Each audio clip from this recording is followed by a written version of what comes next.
baby. Let's get it. Game day. Let's go.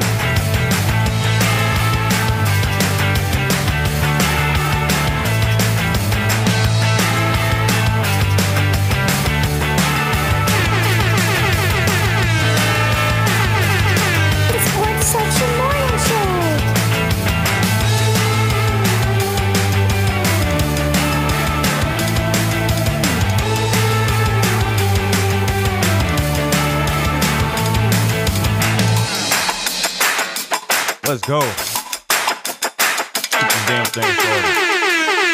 The Sports Section Morning Show. I know you heard of BWill. The Sports Section Morning Show. You are listening to TFTV Sports.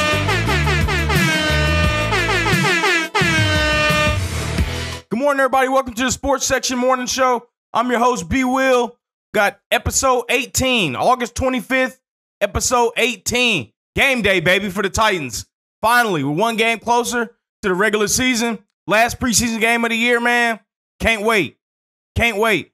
TFTV, before we even get started, man, TFTV will be at the game tonight. We'll be vlogging a little bit.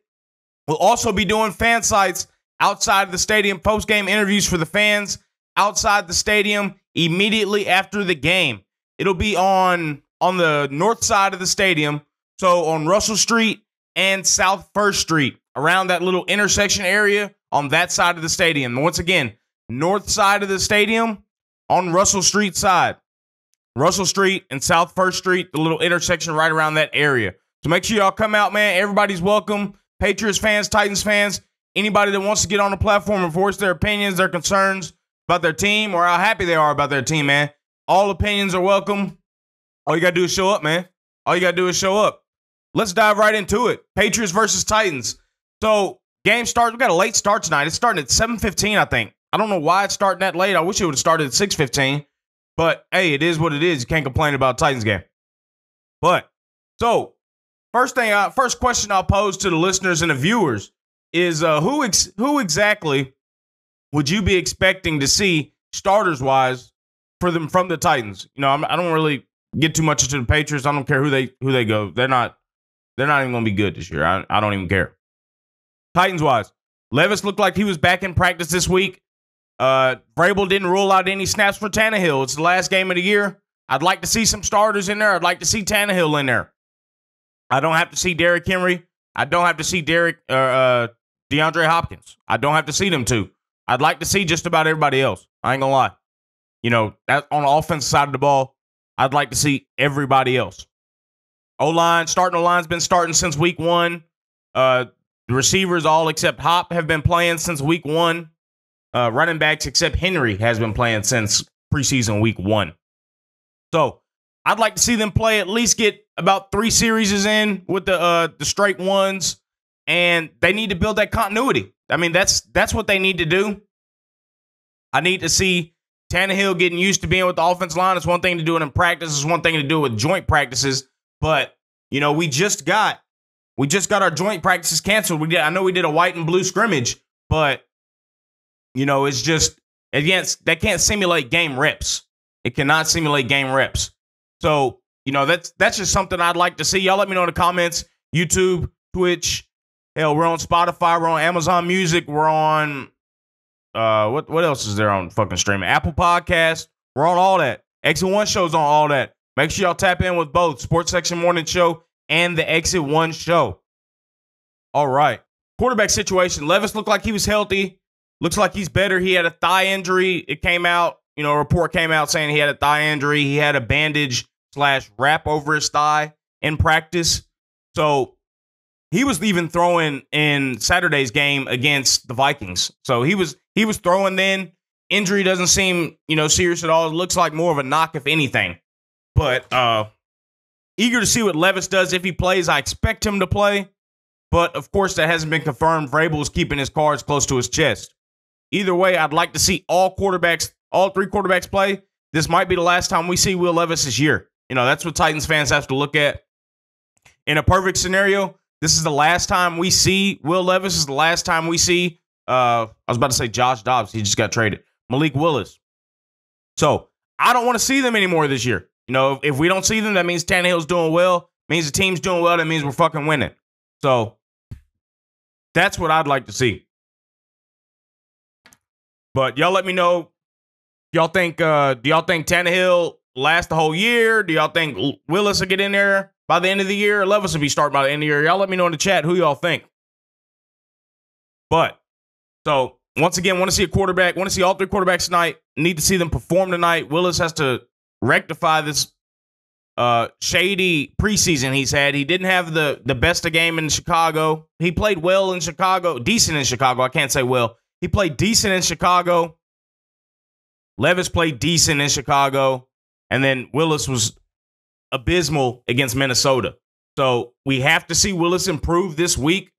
Or, that might be, it might be over with him for him as a Titan if he doesn't improve. Because Tannehill, if he plays how he's supposed to play this year, he could possibly get extended. If Levis is who they thought he was when they drafted him, then Willis is just the last man out.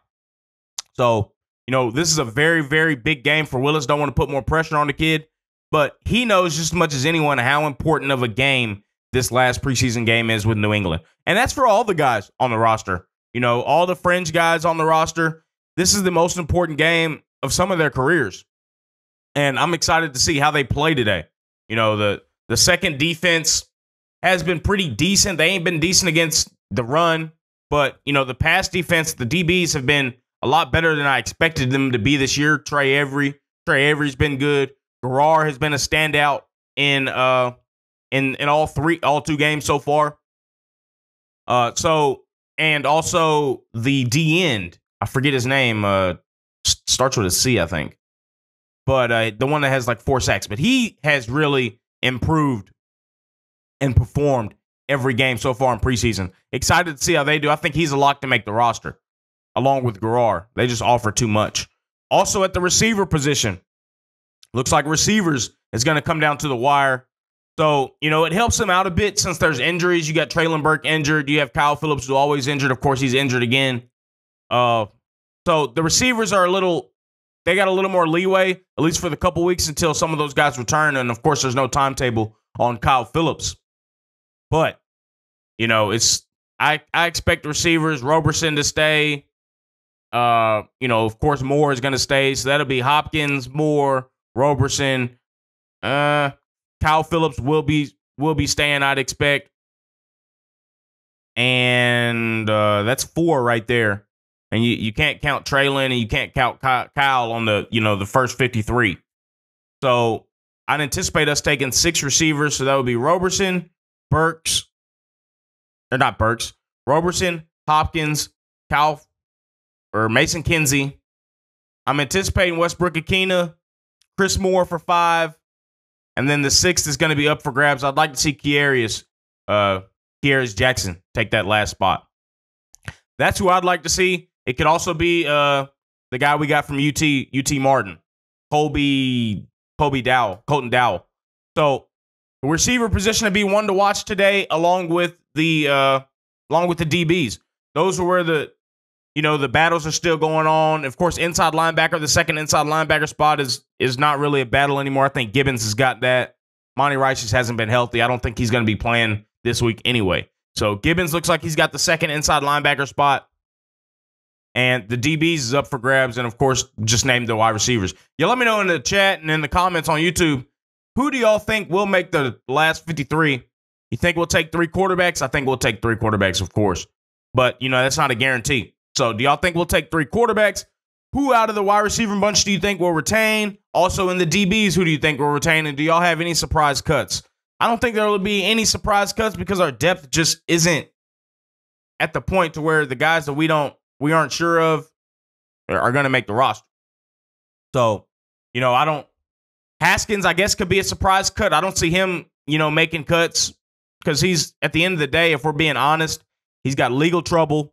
He has pending charges that, him and his old lady allegedly committed, So, of course, he's innocent until proven guilty. But in the court of law, he's been charged. He hasn't been healthy this preseason. And at the end of the day, let's be honest, he's a third-string running back and a special teamer. So a player with all that baggage there's no point in me to keeping that guy. I just don't see the point. I just don't see it. Not when you got guys like Tajay Spears, who will be the Titans' number 2 running back. Look like we might have some smash and dash action, I ain't gonna lie to you. And we've got Chestnut, who has been playing extremely well in the preseason, ran for damn near 100 yards in last week's affair against Minnesota. So I just don't see that happening, man, with Haskins. I think he'll be cut, to be honest. I think he'll be cut. Y'all let me know in the comments what y'all think about Hassan Haskins' roster situation, if you think he'll make the team, if you think he'll be cut. But I think he will be cut. All right, moving on. Titans finally signed a kicker. They cut Shudak Wolff. It was literally within a couple hours of me recording Monday's show. It was already out, thank God. So I didn't have to redo it.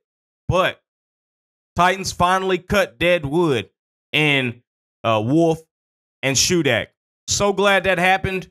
They, as I said in the previous show, it was time for them to go. There's no confidence. They didn't have confidence in them. It looks like the coaching staff didn't have confidence in them. We didn't have confidence in them. So, it's just, it was time for them to go. It was time for them to go. So glad to see them gone. Badgley is his name. Badgley, if I'm not mistaken. Badgley came in and missed 4 field goals on the first day of practice. It was outside. I can't even say if it was windy or anything. I honestly can't tell you. But I can tell you the man missed 4 or 5 field goals. Kicked a lot of field goals, though. He was about 70, 75%. I think he kicked like 12, 13 field goals. Missed 4 or 5 of them. So, he attributed he actually gave like a Allen Iverson-ish thing, talking about, it's just practice. And, at the end of the day, it's just practice. So, with the kicker, I don't really like that attitude. But then again, the more I think about it, I do like that attitude with the kicker of just not giving a shit, going up there, just taking each kick individually as a separate kick than all the others. That's the attitude you sort of want in a kicker, man. I mean, of course, you don't want him lackadaisical missing a bunch of kicks in practice. But, that's about what you want to see in a kicker, man. And now, of course, I want to see the guy make more kicks. And he did better, since then in that practice. But I mean, I'd like to see how he does today against New England. So, Badgley, I think he was in Detroit last year. He was north of 80% field goal wise, I want to say. He's an upgrade. Now, I can't say how much of an upgrade he is on Shudak Wolff. And Vrabel really, he roughly hinted at it in the press conference that they'll still be looking at opportunities in that position. He's an upgrade, and he's not old. He's not an old kicker. He's only 28 years old. So, a good opportunity for him to win a job and try and be in a stable for us to be able to get some stability at kicker. I think that's what Rand and Vrabel are looking for in this kicker spot. Just like they went after a younger kickers in Shudak and Wolff. They targeted younger kickers instead of just going the easy route, another stopgap, which I prefer this year. But they didn't go with that route with, your Robbie Golds, your Mason Crosbys, your, going back to get a Ryan Suckup or something. These kickers that are over 37, 38 years old. It just, because at the end of the day, it's just band-aiding the problem. Even though you'll make kicks that year, you're still not solving the problem. And at the end of the day, it looks like Rand is into solving problems in positions by signing, young talent and letting them grow and nurture with this coaching staff we have. Even though I'm not too fond of them signing young talent for special teams because we don't have a good special teams coach. Ackerman is not, he's been getting away with murder the last couple years he's been here. I don't know what blackmail or anything this man has on Vrabel. I don't understand it. But, he's not the one. I know we got one of the best Pro Bowl long snapper. We got will be Pro Bowl punter. But Ackerman didn't do shit for that. He didn't do shit for Stonehouse. He might have helped long snapper. But for Stonehouse came in booting the ball like that as a rookie. He beat out a Titans legend, Brett Kern, as a rookie. So how much credit can you really give Craig Ackerman for Stonehouse. You can't really give him any credit for that. I guess you can give him credit for not jacking him up, but you know what's that at the end of the day? Either way, you know, I'm a little more confident in the kicker position. Not sold on Badgley. Of course, I've got to see him in game. You know, one thing to miss kicks in practice. You know, I don't like that, but at the end of the day, I don't give a shit if he comes in and makes 40 out of 44 field goals and is, you know, 3 for 5 from over 50. I don't give a shit. You know, at least we have a kicker with some leg compared to Shudak and Wolff, who had leg, but you don't know where the hell it's going. So interested to see where Michael Badgley and how Michael Badgley does with the Tennessee Titans. Y'all let me know in the chat if this move makes y'all, you know, if it makes y'all more confident in the kicking situation for the Titans, or do you think you're in the same spot, same position, confidence-wise, with the Titans kickers? I just hope we don't get back to how we were a couple years ago. I think it was 2020, I want to say, when we just stopped kicking field goals altogether. That was horrific. I don't think I can get through another year like that, man. At least we were scoring points that year. This year, it ain't guaranteed that we score points. So, you know, it is making a big difference. But, all right, moving on.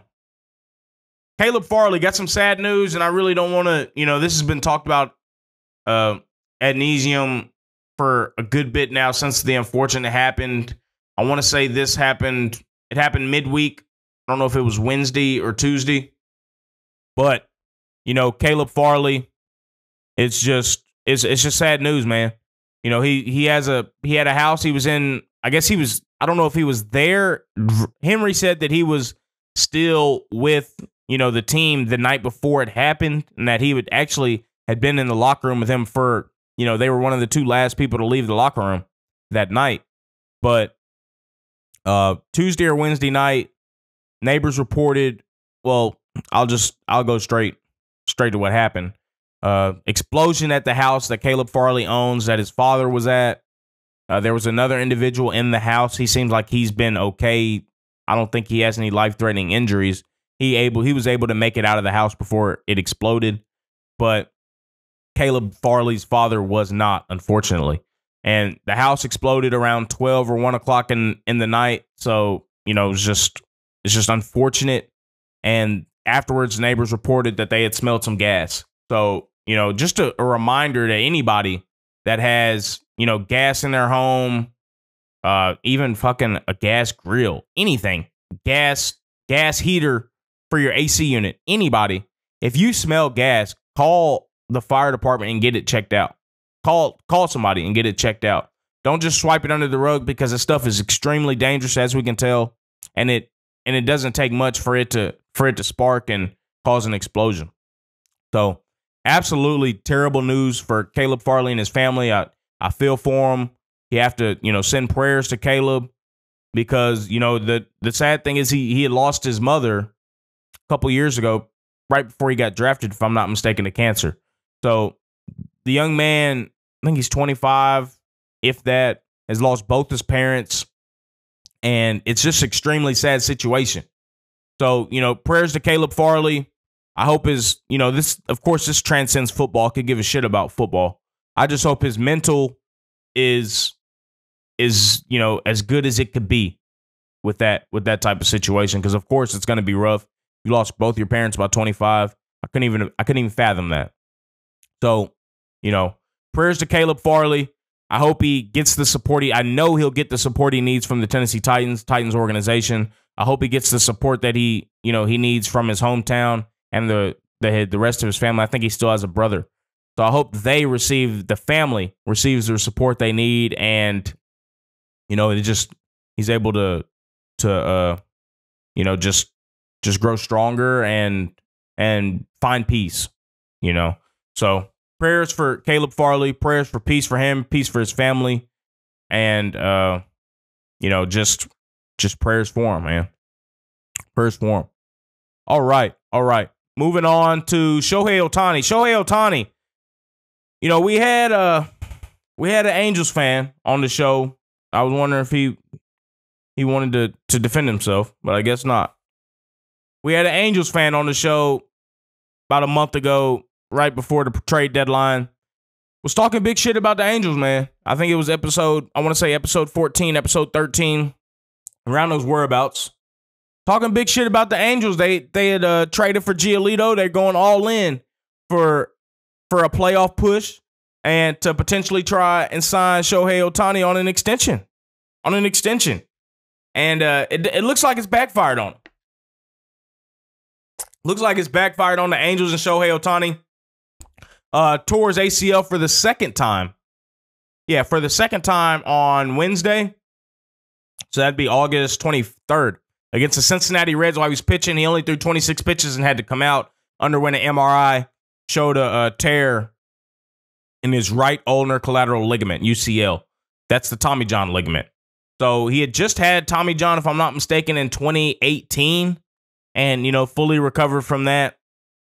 Tommy John's really straightforward now, man. To be honest, I'm not worried about Ohtani. I'm more so worried about, you know, I'm not even really worried about it. I'm pissed off. That's what it is. I'm pissed off about how the media is already painting. They're already painting this UCL injury as damn near the end of the world for Ohtani and getting his bag. The man will still be the highest paid MLB player of all time. Teams are not just going to pay him as a damn hitter. The guy wants to hit and pitch. He will hit and pitch. He'll get paid to hit and pitch. He just might not pitch next year. So, you know, yeah, he might not get the astronomical money that he was due to get, but he'll still be the highest paid player of all time. Don't get it twisted. You know, I see tweets from, I don't know, I think it was Buster Only. What disappointed me is Only is normally not like that. Just sensationalists saying he says a big deal with how much money Ohtani's going to get. It's not. He's one of the best players of all time. He's in his prime. He's 28, 29 years old. The guy's in his prime. Best player in baseball at the moment. You're going to pay that guy. Somebody is going to pay him that don't give a shit about this UCL injury and the second Tommy John surgery because sports medicine has come along so far. Their doctors will get it checked out and they'll be just fine. You know, that's what irritates me about this, the media doing this. It's just, it doesn't make sense, man. I know, it makes sense. They're trying to get engagement. They're trying to get the damn clicks. Fuck that, man. Be honest. You know that man's going to get his bag. You know he's going to get his bag. So quit wasting people's time saying he might not. Just quit it. Quit it. But for those that don't know, tore his UCL, and he was 29, corrected. Tore his UCL on Wednesday against the Reds. Still proceeded to DH the next game. So, you know, it remains on Ohtani when he'll get Tommy John, and you know, he might get. I don't know when he's going to undergo it. So, let me see if they say anything into the article. No. So, you know, he's still hitting. He was still hitting as of, you know, yesterday. They had yesterday off. So we'll see if he's in a lineup today. See if he hits then, or he just elects to have surgery. It just we don't know with Ohtani. Once again, you would think that, you know, the conversation comes up with the Angels. Should they have cashed in on him? Of course, you can't forecast an injury like this, but you can forecast him being gone next year. Now he is injured. You only had a month of him, and you got no value for him, and he's gone. You know, of course, people say the Angels might, you know, give him an offer. They might be able to afford him now. I don't see it. I don't think he goes back to LA for the Angels. I think he goes back to LA for possibly the Dodgers, but not the Angels. I just don't see it. So, you know, tough for baseball, tough for the Angels. You know, they're missing two of their best players, and they're screwed. Honestly, they are screwed. So, y'all let me know in the comments what y'all think about Shohei Ohtani. Shohei Ohtani's injury, how you think it affects the Angels, how you think it affects his contract, how you think it affects the rest of the MLB with how much they're paying him. Does this bring some more players in, as in teams, or does he still get his bag and is it the same teams that we've been thinking about with the Dodgers, Giants?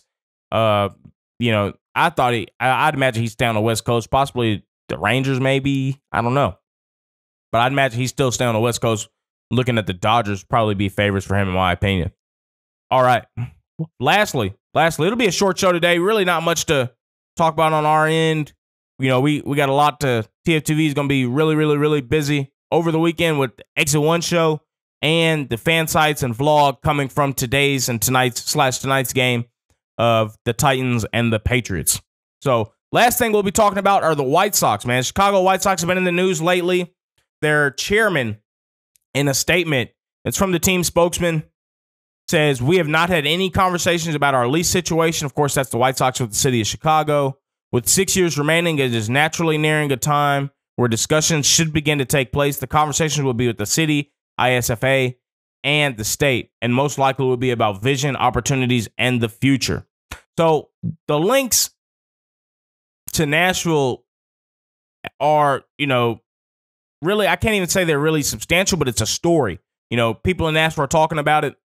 The Tennessean, a senior advisor to Mayor John Cooper of Nashville, Ben Eagles, talked to the Tennessean on Wednesday in response to those statements, saying that Nashville's proved to be a world-class sports town and our Nashville Sounds have led the minors in attendance, but there's been no communication with the White Sox about relocating to Music City, end quote.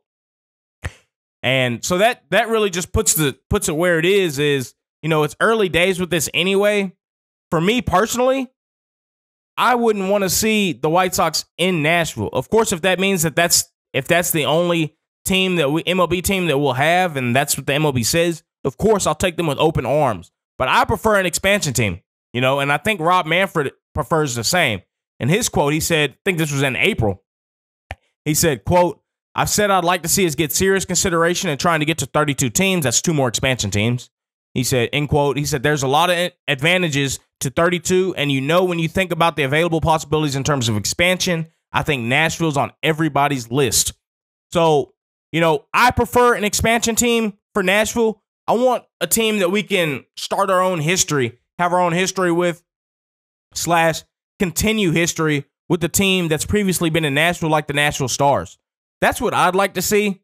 But, you know, if it means that we won't get a team unless we get, you know, one of the existing teams, and of course I'll take the existing team. But me, as a fan of any Tennessee sports, I've lived in Tennessee all my life around the Nashville area, I prefer an expansion team that we can call our own, not the White Sox that'll always have that stain, the Chicago White Sox. I don't want that, you know. So hopefully we're able to get the Nashville Stars, and the expansion team should be coming along sometime soon. They've been talking that it might not necessarily even be in Nashville. You know, it might be in one of the suburbs of Nashville, if that's Murfreesboro, Mount Juliet.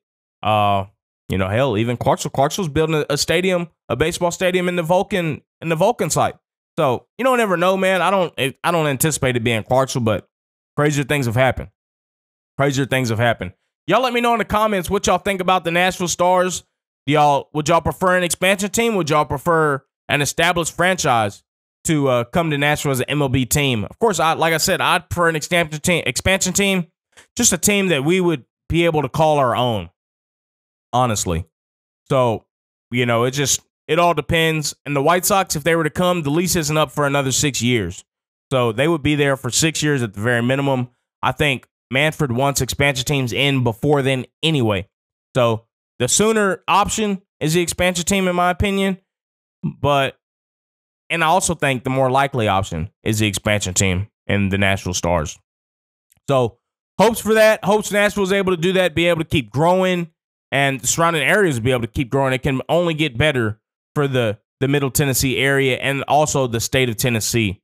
So, yeah, that'll be all for today's show. You know, we didn't really have much. We're going to be doing fan sites outside the stadium once again. It's going to be on Russell Street and South First. It's going to be at that intersection area, but the north side of the stadium, outside of, I think that's Gate 3, if I'm not mistaken.